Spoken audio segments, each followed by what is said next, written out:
luntad ang amo sila ng mga pagtulunan. Mga utod ko, tungod nga nakita sang Ginoo nga mismo ang mga taga-Israel o mga Israelinhon nga didto ang Dios naghimo sang dako nga milagro paagi sang pagluwas sang Dios sa ila sa lugar sang Ehipto nga gamit niya si Moises para i-guide sila nga makagawa sa lugar sang Ehipto, kag nagpakita ang Ginoo sing dako nga milagro nga paagi sa panglakaton nila sang desyerto kun adlaw ara may dalom may alapaap nga nagatabon sang init para nga hindi mainitan ang iya mga kaanakan. Kay kung gabi nga nagapanglakaton sila may haligi nga kalayo nga nagaiwag sa ila para hindi sila kalahulog sa mga buho nga ara sa desyerto kag makadiretso sila ang ilang mga lakat. Pag abot sang teon nga wala ang Dios nagapakita sa milagro, ang mga Israelinhon nagabiya sang ila pagtuo kag pagpangalagad sa Ginoo. Kaya amo na kasakit, amo na kabudlay, amo na ka siling sang Ginoo sa Biblia, amo na kabatenggilan ang utok sang tawo. Kaya amo ini mga kauturan ko nga wala ang Diyos siya wala nagapahimunong sang paghimo sing mga tikang kung paano nga malambot ang tanan nga mga katawhan kag makaagom sang iya luyag ihatag nga pagpakamaayo sa mga katawhan nga nagatuo sa iya.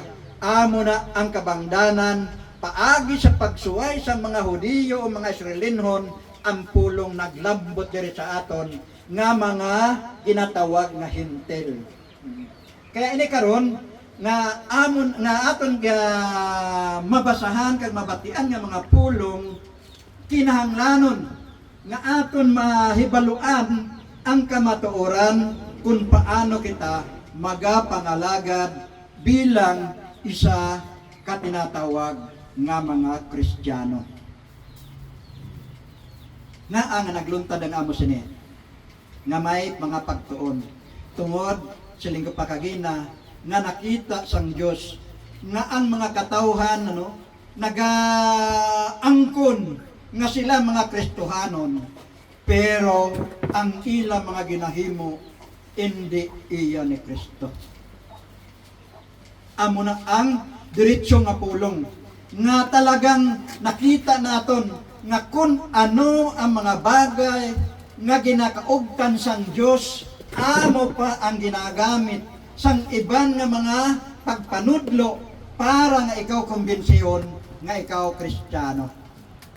Kaya diri mga kauturan makita naton ang paglinlang o paglimbong sang mga kaaway naton nga amo si Satanas sa aton mga pangunahuna kag aton mga balatyagon nga ang luyag sang demonyo hindi kita makaintindi.